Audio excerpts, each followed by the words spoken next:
Hello again. Tonight we're going to talk about how maybe to use Earth-based lasers to save the Spitzer Space Telescope. It's an infrared space telescope from deorbiting and burning up this year. So there's a picture of the Spitzer Space Telescope. It's been up there for quite some time. It has a heliocentric Earth trailing orbit. Spitzer is in orbit along with the Earth going around the sun. The Earth has a 365-day orbit. Spitzer is a little bit longer than that. It's 373.2 days. So you can think of it as if you're from the sun and you're looking out towards the Earth goes by, and then a couple of days later, Spitzer goes by. It's in orbit around the sun. The fuel that Spitzer used to maintain its orbit and to maintain its orientation, reaction inertial wheels for pointing, but it's run out of fuel, so it can no longer create the propulsion needed to keep itself from degrading its orbit. If you're a satellite orbiting the Earth, then degradation is you fall back and you burn up. If you're in heliocentric Earth orbit, then if you're trailing the Earth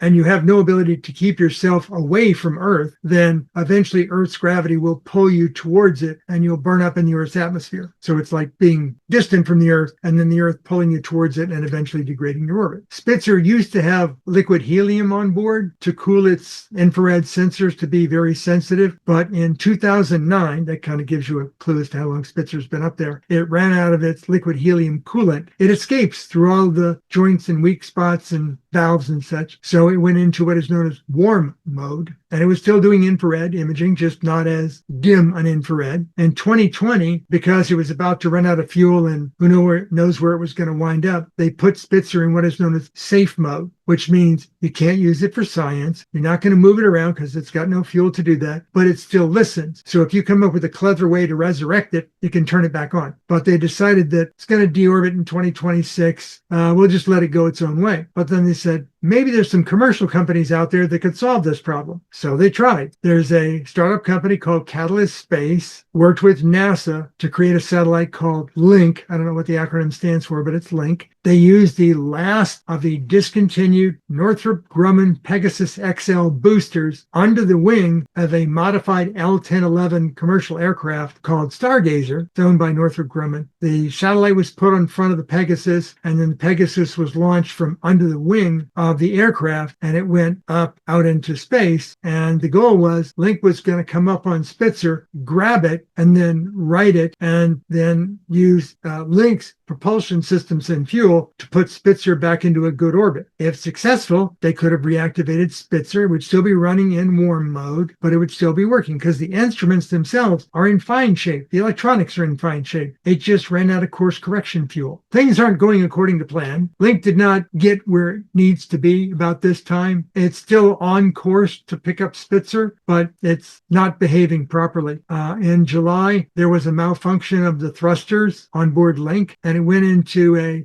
not just one thruster malfunctioning, but multiple thrusters malfunctioning. So it's spinning in multiple axes at 9 degrees per second. That spin didn't allow it to fully communicate with Earth because there's an antenna on and the antenna has to face Earth. And if it's going zip, zip, zip, zip, zip very fast, then you don't get much communication with Earth. But they managed to work with it a bit.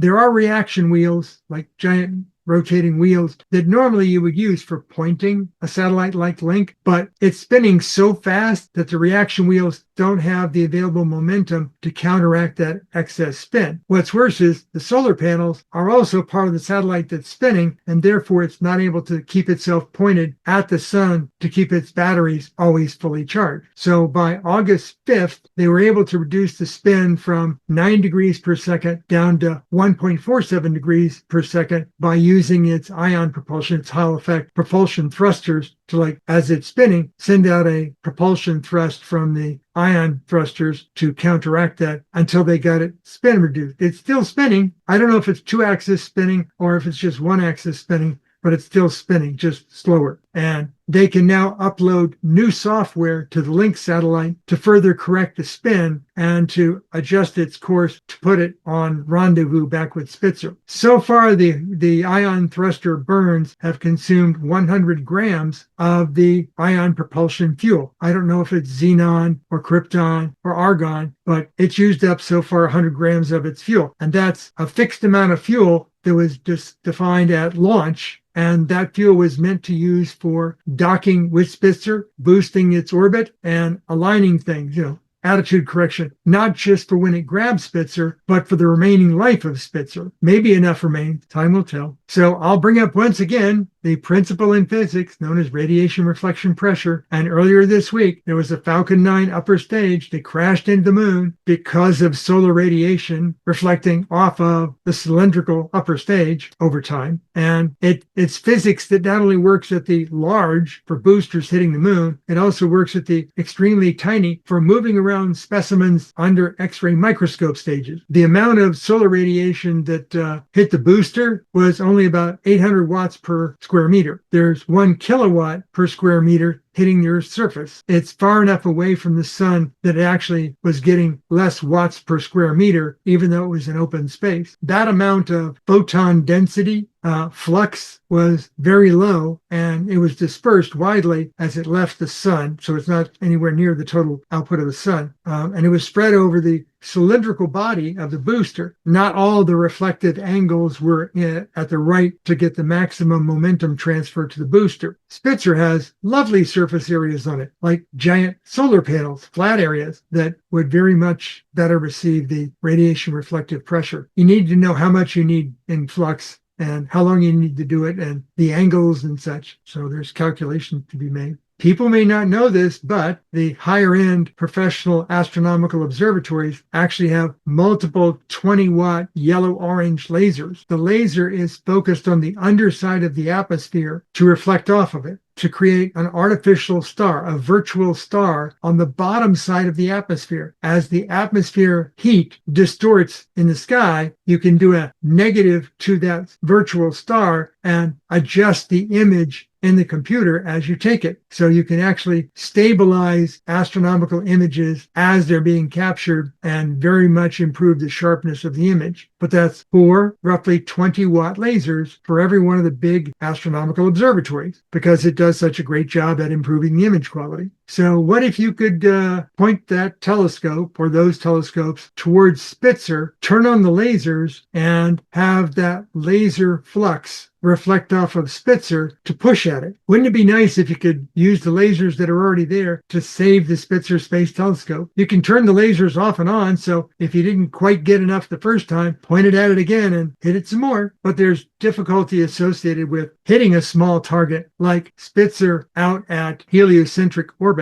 And then the Spitzer itself, I don't know whether it's pointed at Earth because the last thing it did was the parabolic dish down there at the lower left was facing towards Earth. It needs the bottom side to be pointed at the sun occasionally in order to keep the batteries charged up. And then you can see the aperture on the right pointed out to space to do its infrared imaging. And then there's a whole bunch of stuff in the middle. The blue ball is the fuel that it ran out of. Spitzer has 2 side-by-side solar panels on the bottom. Collectively, it's 1.4 square meters of flat surface area. You want to send enough laser flux to the solar panels of the Spitzer to push on it to change its orbital position and maybe orientation, but not enough to heat it up to damage anything. Those big professional telescopes with the 4 lasers, they're great at doing imaging. The problem is there is so much glass and metal in those huge telescopes that they don't sleuth, they don't track fast-moving things. They like pointing at like distant stars or galaxies that don't move around much. They just have to compensate for the Earth's rotation. So maybe they won't be able to slew fast enough to track and keep on target Spitzer, maybe for short periods of time, but continuously, probably not. There are smaller Earth-based telescopes. Maybe you could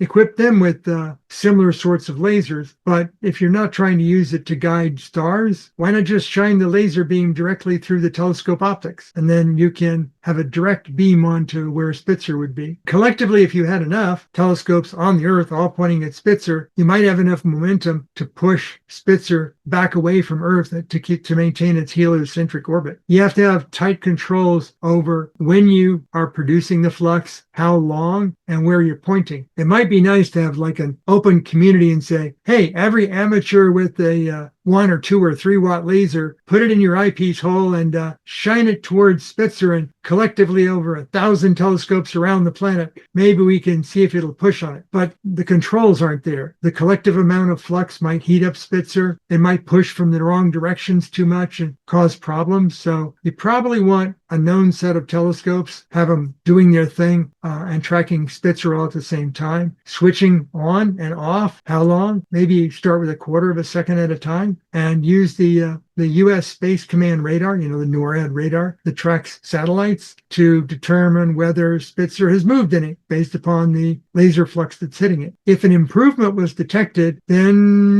do it more. The goal is to boost Spitzer's elevation, not to cook it or push it out of orbit. If the lasers are on the Earth and Spitzer is in heliocentric orbit following the Earth, then there's a whole bunch of satellites that are in Earth orbit, low, medium, and geosynchronous, that would get in the way because they're moving, compared to where Spitzer is out in heliocentric orbit, which is kind of stationary from the center of the Earth perspective. The Earth is going to rotate. The satellites are going to go by in all sorts of directions. So if you're going to be firing your laser out through the atmosphere, you need to know where all those are so that you don't inadvertently hit giant solar panels or phased array flat panels on these satellites that you don't want to affect. Certainly anything that's lower Earth orbiting, you don't want to affect those. And there's lots of thousands of those up there. So you have to have some algorithm that calculates the precise firing times and durations to affect only Spitzer and to be turned off when something lower flies by. Then there's angling. So the goal would be to push on Spitzer and get it back into its heliocentric orbit. That may actually not be straight out. You may have to push it at a slight angle because Spitzer may have not only drifted towards the Earth, but also drifted closer to the sun or farther from the sun in that orbital path. And so you have to not just push straight, you might have to push from off angle. But it's possible to do that. More calculations into the firing times and durations. You may have to change not only its position, but its angle, but you can also change its orbital speed. And if you know about orbital mechanics, when you either increase or decrease the speed of something in orbit, it changes the altitude of orbit or the elevation of orbit. In this case, it'll be the elevation of orbit away from the sun in Earth orbit. But if you have multiple lasers, it would be possible to push up and out at the same time with different lasers. The only way you can't push is back down. So if we get Spitzer nudged out too far, you can't pull it back. So the only thing you can do is let Earth's gravity pull on it again. If you calculate where you need the laser at on the Earth and fire from there, you may find that there's some places on the Earth that we don't currently have lasers. We can't set up telescopes. Lasers like to travel in a straight line. Even though the Earth is rotating at 1,000 miles an hour, when you fire the laser, it goes in a straight line. It doesn't swerve based upon the Earth's rotation. Earth rotation doesn't add a vector trajectory to the laser. Spitzer not being in orbit of the Earth, you might need the lasers to be in unusual locations to get all the right angles. If you want to fly or truck a heavy wattage laser to a distant site, that's already done. The U.S. Army owns the lasers and the U.S. Air Force can put them on cargo planes and fly them around. Great. And if you want high power lasers, they're already on ships. They're on Harley Burks and on aircraft carriers, and the U.S. Navy has those. They can be positioned, but there are some places on the Earth you can't easily set up things like mountaintops out in the middle of the Sahara Desert, the sand, and then Arctic regions where there's ice and snow, makes it hard to get there. So for the next time we need something like this, maybe put a laser or two in high Earth orbit, super geosynchronous, and make it where it can face inward or outward if you want to push something away or push it down to burn up. So what if we need a whole lot more laser power? The military has those.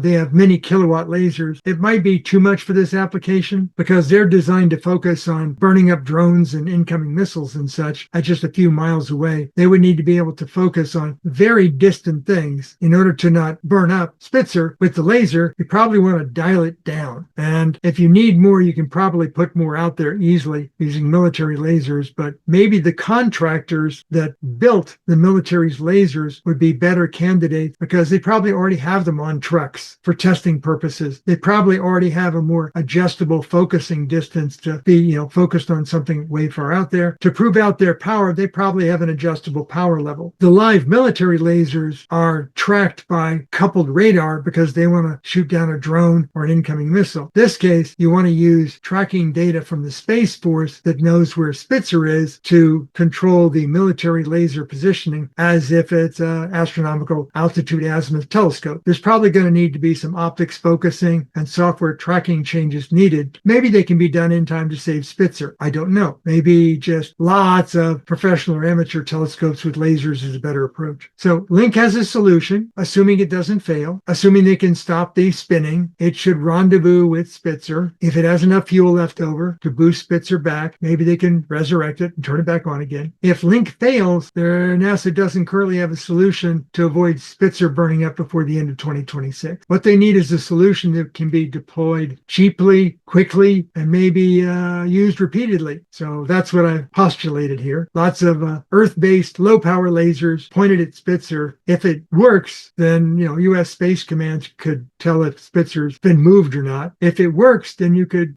maybe help Link, or maybe Link's going to get working and be the only thing you need. But in the future, if you need something like a Link, then maybe lasers would be the solution to the problem. And if you want higher power lasers, then there are trucking and shipping and contractor and military lasers should be a solution still left on the table. But you never know until you try, and maybe try both Link and coordinated lasers on Earth. Even if Link stabilizes Spitzer and gets it back into an orbit, since it's using up its ion propulsion fixed supply of fuel to correct its own spinning, there may not be enough left to do a long-term job to help out Spitzer. If this actually does work, using lasers to correct orbits, then maybe putting a few lasers in both low and high orbit to be able to point inward and outward. You want them in high orbit pointing outward so that they can save things like Spitzer, or maybe push on the next booster so it doesn't hit the moon. But you can also have them in high orbit pointing downward so that they can force the early deorbit of malfunctioning satellites. Or as the saying goes, it's just a thought. You have to prove it out. So get to work on it.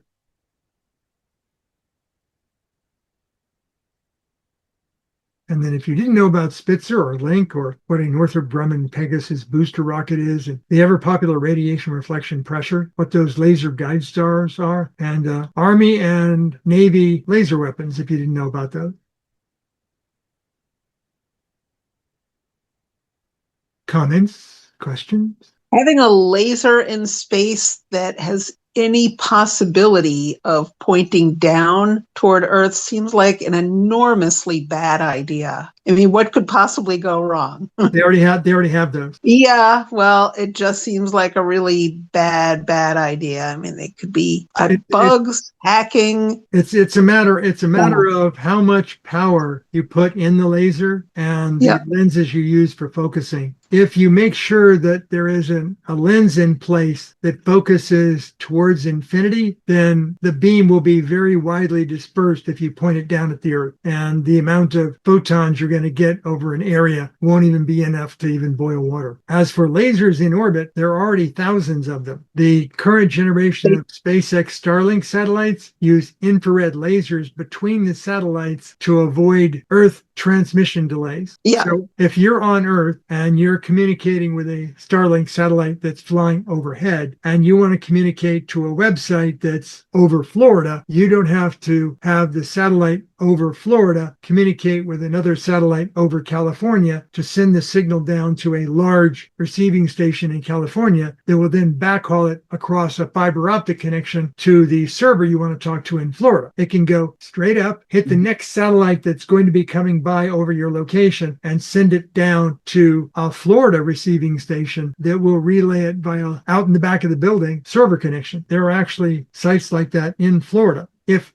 sunlight can move a SpaceX booster to cause its orbit to change enough for it to crash into the moon, when that was never the intention, then given the small surface area of that cylindrical object and the dispersion of solar radiation that was hitting it as being even less than sunlight hitting the surface of the Earth by about 20%, yeah, we should be able to have lasers on the Earth that not one megawatt or gigawatt laser, but probably several to hundreds of single watt or 10-watt laser and have them point out at Spitzer and just see if it pushes on it. You never know until you try. Doesn't cost much to do it. I'm sure there's a lot of amateur astronomers out there with their 1, 2, and 3-watt and maybe 5-watt lasers that would love to point those down and run them through their telescope and have the software track Spitzer. But you have to get the correct current orbital information. If you're using like Stellarium, you would have to download the latest orbital tracking information from Space Force, which is available. But when I saw Link was having spin problems, I said, what's going to save Spitzer now? Lasers to the rescue.